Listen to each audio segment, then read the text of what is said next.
Welcome back to the Daily Crypto Deep Dive. Solana is back in one of those moments where the market stops treating it like a high-growth success story and starts treating it like a stress test. Over the last few years, Sol has become one of the most important assets in the entire crypto market. It has speed, low fees, serious developer activity, massive retail attention, strong meme coin culture, growing payment narratives, and a loyal community that has already survived one of the worst reputational collapses in crypto history. But right now, none of that is stopping the fear. Solana has been sliding toward the $60 area. Analysts are now talking about the risk of a move toward $50, and the latest pressure has come from whale activity, treasury holder concerns, ETF weakness, and a broader market crash that has already wiped out billions in value across Bitcoin, Ethereum, XRP, Solana, and the wider altcoin market. Before we get into the Solana breakdown, a quick word from Kraken. If you are watching this market pullback and thinking about building a position in Solana, Bitcoin, Ethereum, XRP, or any of the major coins, you can check out Kraken using the link in the description. Kraken is one of the longest-running crypto exchanges in the world, and using our link is a simple way to support the show while also getting involved through a trusted platform. And remember, we are also giving 20 XRP to listeners who sign up through our Kraken link, so if you are planning to buy during this dip, make sure you use the link in the description. Now let's get into why Solana is under serious pressure and whether $50 could really be next. The big story today is not just that Solana is falling. The big story is that traders are watching large holders extremely closely. Reports highlighted that Forward Industries moved around 455,784 Solana, worth roughly $31.9 million, to Coinbase Prime after almost a month of inactivity. That immediately triggered concern that large holders may be reducing exposure, preparing to sell, hedging, or repositioning. To be completely fair, a transfer to Coinbase Prime does not automatically mean those coins have already been sold. Coinbase Prime is an institutional platform, and coins can move there for custody, collateral management, restructuring, OTC trading, or treasury reasons. But markets do not wait for perfect certainty. When an asset is already falling, when confidence is weak, and when a large holder moves tens of millions of dollars worth of Solana, traders usually assume risk first and ask questions later. That is exactly why this story has hit sentiment so hard. This is where the Solana story becomes more serious. Forward Industries is not just a random holder. It has been described as one of the largest publicly tracked Solana treasury players. And the market is now watching its wallet activity because the company reportedly built its Solana position at much higher average prices. That creates a dangerous psychological setup. When a company buys a large amount of an asset during a stronger market, people celebrate it as institutional conviction. But when the asset falls sharply below those levels, the same position starts being viewed as potential pressure. Traders begin asking whether the holder can really sit through the drawdown, whether it needs to manage risk, and whether any transfer to an institutional exchange platform could eventually become supply. Again, that does not prove selling. But in a weak market, perception itself becomes part of the price action. Analysts and market commentators are now focusing on the technical damage as well. The $75 to $80 area had been treated as a key Solana support region earlier in the year, with some commentary previously arguing that a bounce from that zone could have triggered a tactical rally toward much higher levels. But once that area failed, the market stopped talking about upside and started looking for the next support zone. Technical commentary around the latest decline has now pointed to the $55 to $50 region as the next major downside area if Solana fails to defend current levels. That is why the Solana to $50 question is suddenly everywhere. It is not because $50 is guaranteed. It is because when important support breaks, traders need a new level to measure fear, risk, and possible buyer demand. The broader market is making this worse. Bitcoin has only just climbed back above $61,000 after a brutal liquidation flush. Ethereum has touched the $1,500 area, with some analysts warning about the risk of much lower levels if key support breaks. Around $1.6 billion in leveraged positions were reportedly wiped out in the wider market crash. That means this is not a clean Solana-only story. It is a full risk-off environment. When Bitcoin loses confidence, Ethereum weakens, ETF outflows continue, rate hike fears return, and leverage gets flushed, Solana usually becomes even more volatile because it is still treated as a high beta asset. In a bull market, high beta is exactly what people want. It means faster upside, stronger momentum, and bigger gains. But in a panic market, high beta becomes dangerous. It means sharper drawdowns, faster liquidations, and more emotional selling. That is the key point listeners need to understand. Solana is not falling because the chain has suddenly stopped mattering. It is falling because the market is repricing risk.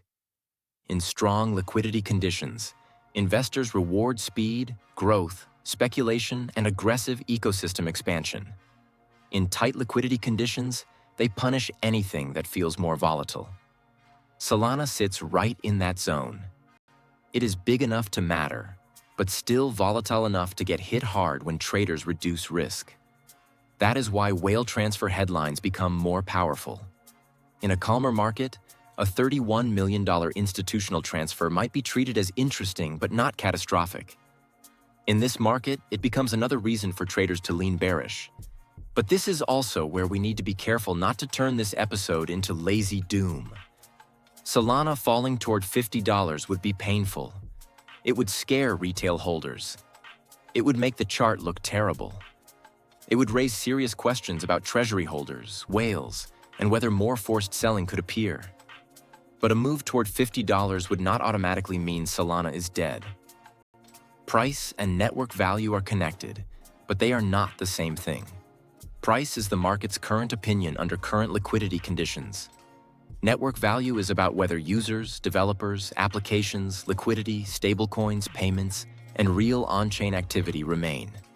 If the price falls and the ecosystem keeps functioning, that is very different from the price falling because the ecosystem is actually dying.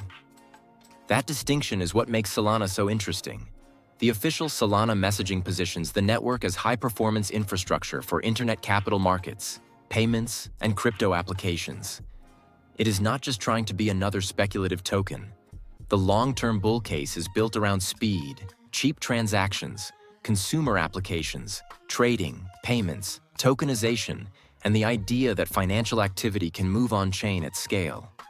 Solana has also attracted attention from major payment and financial names, and it remains one of the most active ecosystems in the industry. That matters because if the network continues to attract builders and users during a brutal sell-off, then the market may eventually treat the current panic as a valuation reset rather than a project failure. The problem is that markets do not price long-term potential calmly during liquidation weeks. They price fear. They price uncertainty. They price forced selling. They price what might happen if the next support fails. That is why even strong projects can look broken in the middle of a crash. Solana has been here before, and that is important. After the FTX collapse, Solana was one of the most hated assets in the market. It had deep associations with Sam Bankman-Fried and FTX. The narrative was toxic, and a lot of people believed the chain would never recover.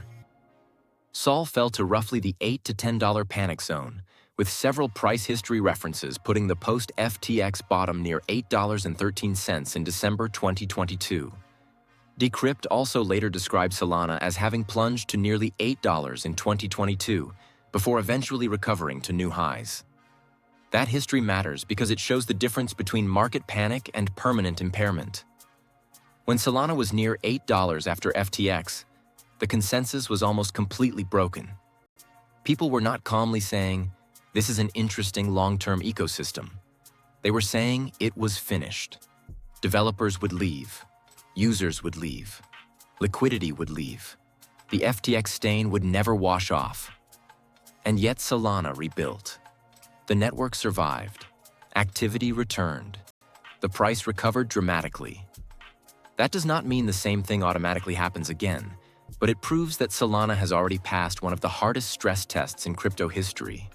This current test is different, but it is still a test of durability. And this is where our own view needs to be professional. We are not saying Solana fell before and recovered, therefore buy blindly now. That would be reckless. What we are saying is that we remember the post-FTX panic very clearly. We bought Solana around that extreme fear zone when it was trading roughly in the $8 to $10 area, not because the chart looked safe, but because the market appeared to be pricing Solana as if the ecosystem was finished. That was a high-risk decision, but it was based on the view that if the chain survived, the upside would be asymmetrical. That is the same framework we need to use now, not the same price target, not the same emotion, but the same discipline. Is the market pricing temporary fear, or is it pricing permanent damage? Right now, Solana to $50 is absolutely possible. The chart is weak, the $60 level is under pressure. Whale transfer headlines are hurting confidence. Treasury holder anxiety is real, and the broader market is not helping. If Bitcoin fails to hold its rebound, if Ethereum keeps sliding, and if more large Solana transfers appear, traders will almost certainly test lower levels. A move into the $55 to $50 region would not surprise us in this environment. That is the honest view. But the more important question is what happens if it gets there. Does Solana break structurally, or do serious buyers begin to step in?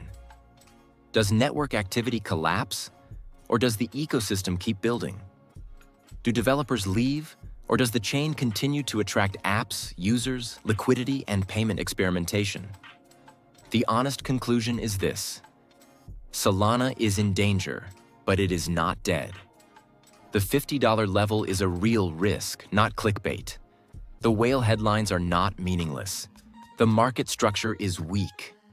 But the Solana ecosystem has already shown that it can survive moments where the crowd writes it off completely. We saw that after FTX, when Sol fell to around $8 to $10 and almost nobody wanted to touch it. That does not mean this is automatically the same opportunity, and it does not mean anyone should chase a falling knife without a plan. But it does mean we should be careful about confusing panic with permanent failure. For us, the professional way to look at Solana is simple. If the price falls but the network remains active, builders keep building, users keep using it, and the chain continues to attract serious applications, then a move toward $50 could eventually become a fear zone opportunity. If the price falls and the fundamentals start weakening with it, then that is a different story entirely. So we are not treating this as blind bullishness. We are treating it as a major test. Solana may fall further. It may even test $50. But if it survives this pressure the way it survived the post-FTX collapse, then the market may once again be underestimating one of the most resilient ecosystems in crypto. Thank you very much for listening. Like and follow, and as always, we will see you at the top.